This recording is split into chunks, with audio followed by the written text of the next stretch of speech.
Hello, and welcome to the very first episode of Campfire Catholicism. I am your host, Elton Jarvis, and so glad to have you listening into the show wherever you are in the world. I am very glad that you are listening to this very first episode, which is literally titled The Prologue. Okay? There are two things that I want to communicate in this episode. One, I want to give you a little brief introduction to just who I am. And number two, I want to walk us all through, I guess, the thought process behind this podcast, what's it intended for, and what we can expect from listening to this podcast. So let me start off with number one, okay?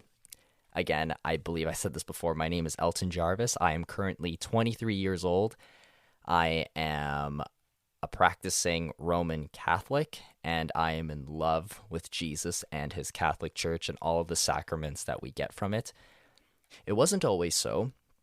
When I was growing up, I believed that there was a God, yet I didn't think that God was personal. I didn't think he really cared about the rest of his children.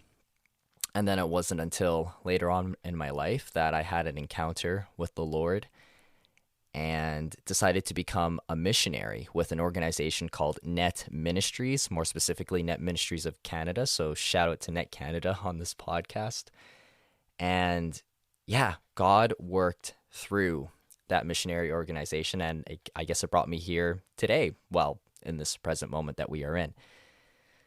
And to tell you the truth, as I am recording this episode with this podcast, there is a great deal of uncertainty that is going to be coming with this, but at the same time, that brings about great excitement. So let's move on to talk about point number two. As far as I'm concerned, one thing that I'm going to share is I'm a narrative communicator, and so I'm going to try to be as logical and point form and direct as I can with these episodes, but be warned, I will tend to ramble a lot, and so I thank each and every single one of you guys for listening. Anyways, let's get on to point number two.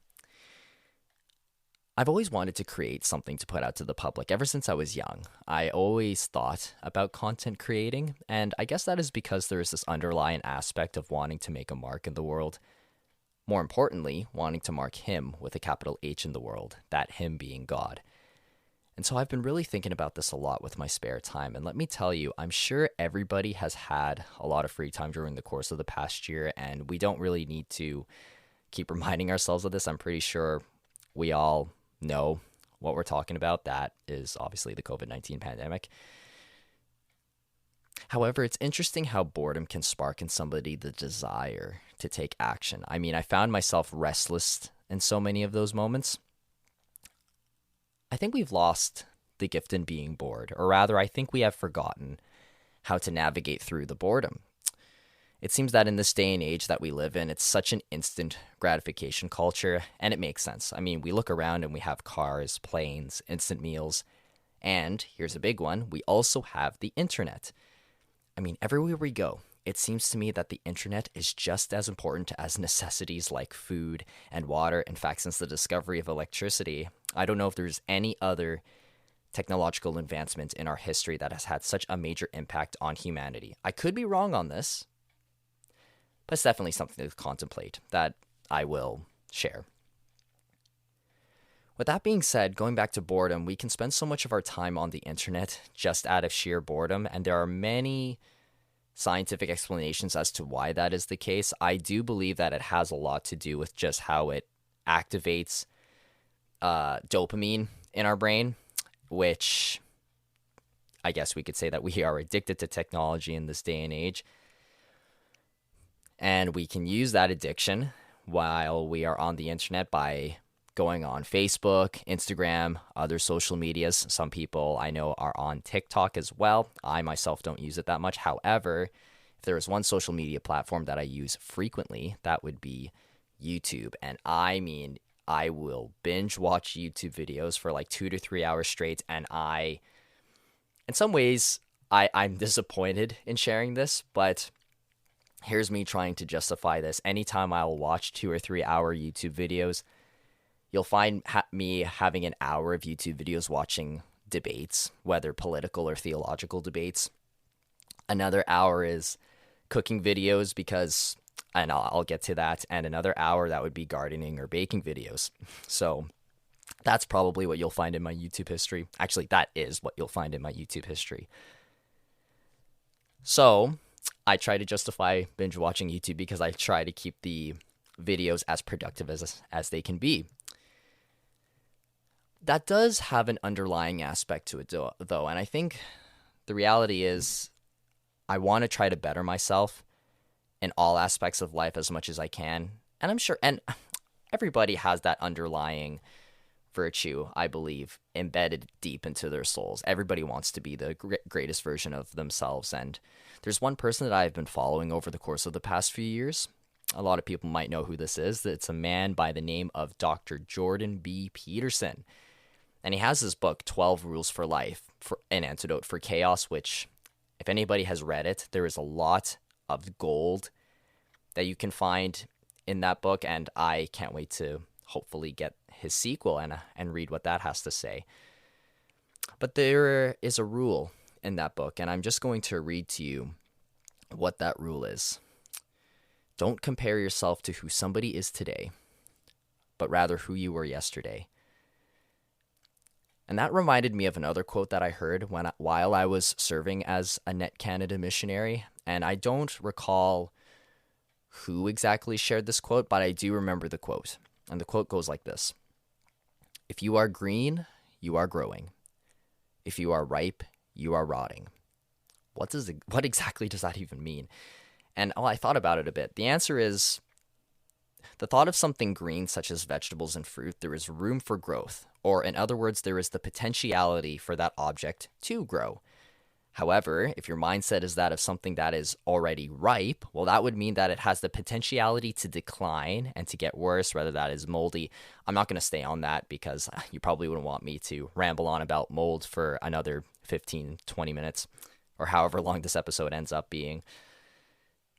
However, there are a group of these individuals that are listening that are probably like, Elton, what about like bananas though? Like, don't they get old? And as they get older, their sweetness intensifies and then you can use them as banana bread. Well, unfortunately, not all fruits are the essence of bananas, and even bananas will eventually get bad. So, well, there you go.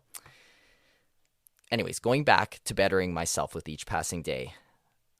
A good way of doing that, which boredom can certainly spark, is by picking up new interests and hobbies. Again, there are a few interests and hobbies that I got into over the course of this past year, one of them being cooking. I remember my mom sharing me when I was really, really young. She's like, if you don't know how to cook, you are going to die. And I mean, who knows? Maybe in this day and age that is not for sure. But anyways, cooking is a valuable life skill. And I suppose, yeah, you wouldn't be able to eat raw meat, so you should know how to cook it and for it to taste good. So binge watched a lot of cooking videos on YouTube, which helped better me as a person, I would like to think.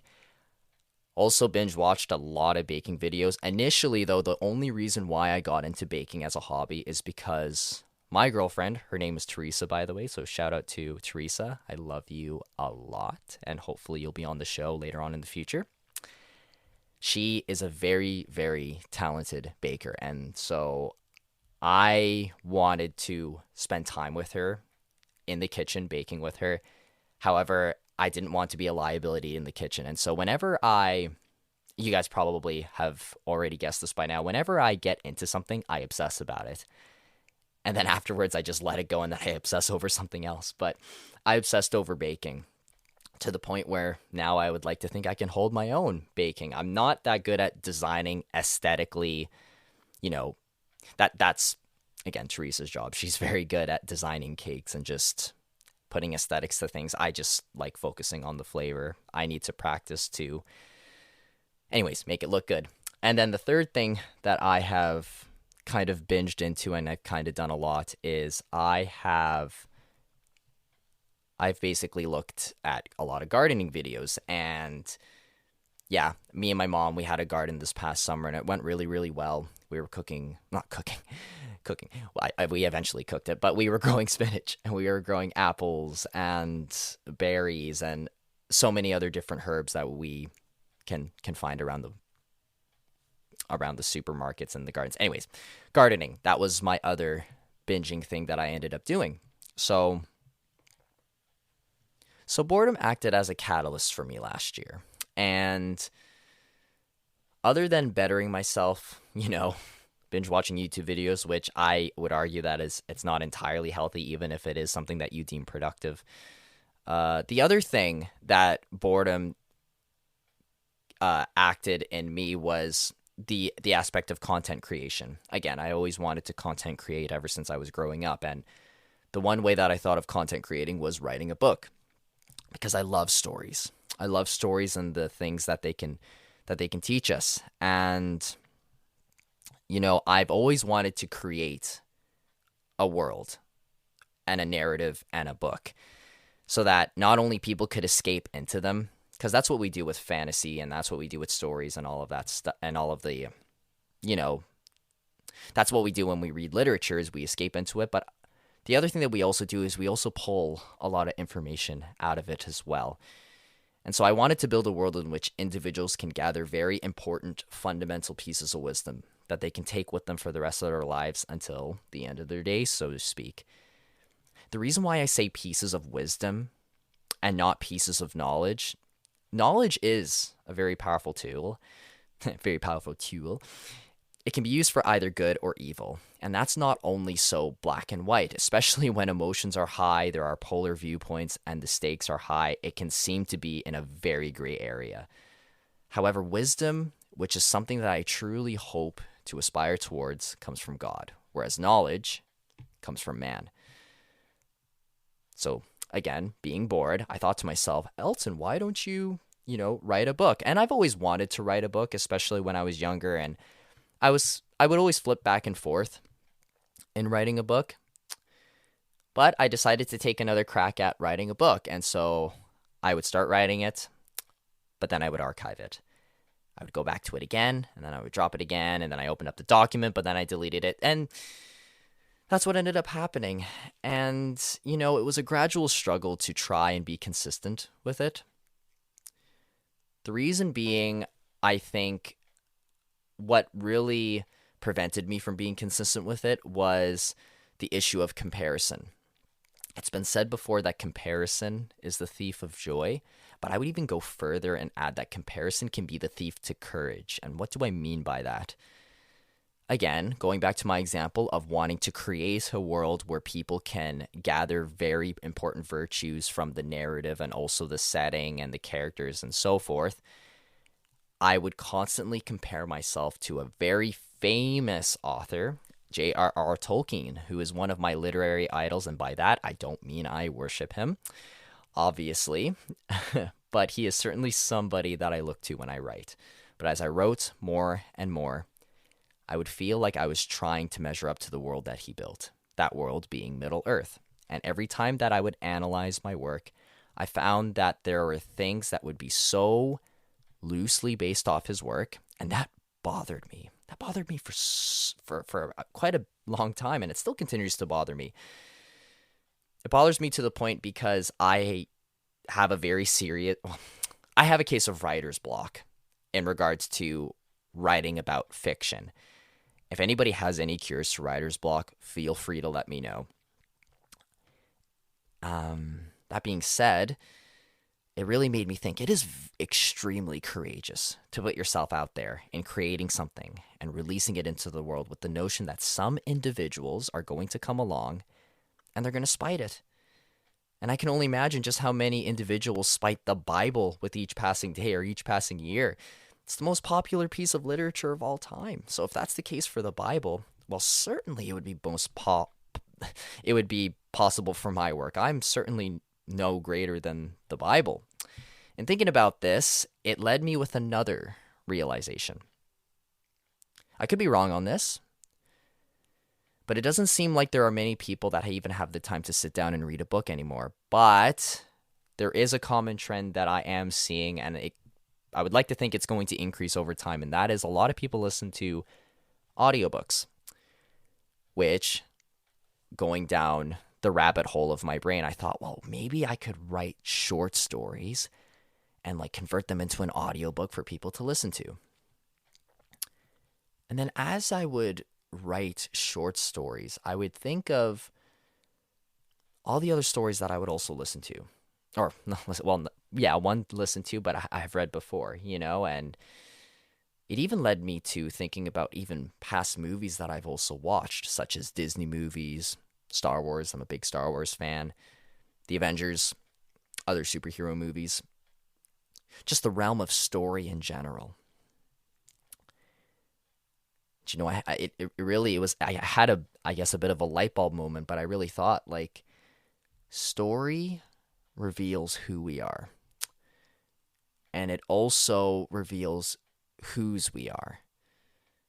And we might have more time in a future episode to really discuss what that quote means. In short, it reveals who we are, made in God's image and likeness as it shows in Scripture, but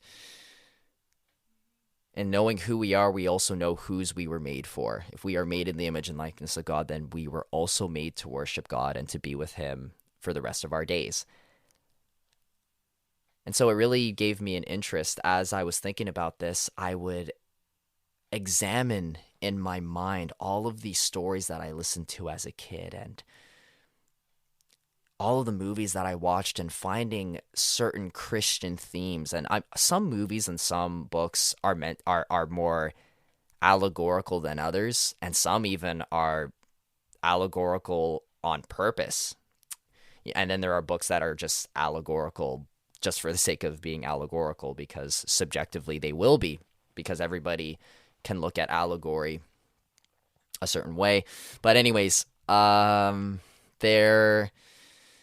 it really made me think a lot about finding common Christian themes in books. And it made me think about wanting to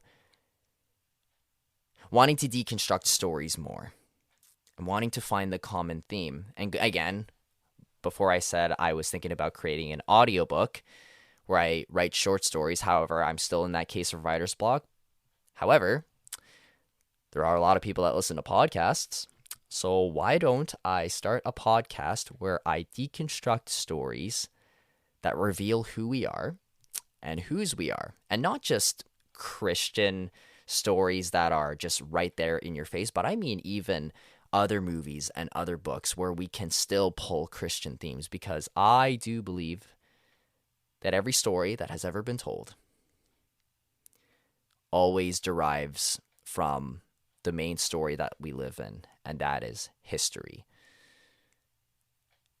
And if we even were to go further with that, the Bible is a historical piece of work. There are historical figures in the Bible, and there's a lot of evidence that points towards, again, Jesus being a historical figure and such and such. So that's why I came up with the idea of having this podcast called Campfire Catholicism. And now I'm going to get to what we are when you tune in to listening to Campfire Catholicism, what you are going to be expecting, okay? I'm going to be releasing an episode. Usually I'm going to try to do 3 episodes per however many weeks. But I'm going to be deconstructing the Lord of the Rings. That is the first thing that I want to do. And I'm going to be using a lot of influence by a man named Peter Kreeft, and he wrote a book called The Philosophy of Tolkien. And so I'm going to be using a lot of influence from that book in deconstructing that piece of literature. Because again, Tolkien is one of my literary idols, and I want to deconstruct his work that much more. Not fully, because there are going to be things that are not so known to me and that will still be hidden, but hopefully I'll come to see them. We're also going to have Fairy Tale Fridays on this podcast as well, where they'll obviously be released on Friday, but we are going to take a fairy tale and we're going to deconstruct that as well. Spoiler, or kind of a little bit of a spoiler, a lot of these fairy tales are going to be Disney inspired as well. So you can think about any Disney fairy tales that I might deconstruct in future episodes. And then we're going to have spontaneous Saturdays where I take a topic, usually a random topic. We'll see what Christian Catholic themes that we can really draw from those. And again, you get to listen to me ramble on for about 20 to 25 minutes. And anybody that would like to do that, well, thank you. It really does mean a lot to me. So that is what is to be expected of this podcast. So for anybody that has any more questions or even has a topic that they would like me to discover, feel free to message the Facebook page or the Instagram page, and I will hopefully get back to you sometime. I do have a job as well as a sacramental prep coordinator, so I will do my best to get back to you. But let's really dive deep and listen to these stories, because even the things that I share are mainly just contemplative. And so why don't we contemplate the greater realm of story together and find the common themes, and again, revealing who we are and whose we are. So I would like to thank everybody for listening to the very first episode of Campfire Catholicism, and I will see you again on the next one. Take care. Have yourselves a really great day.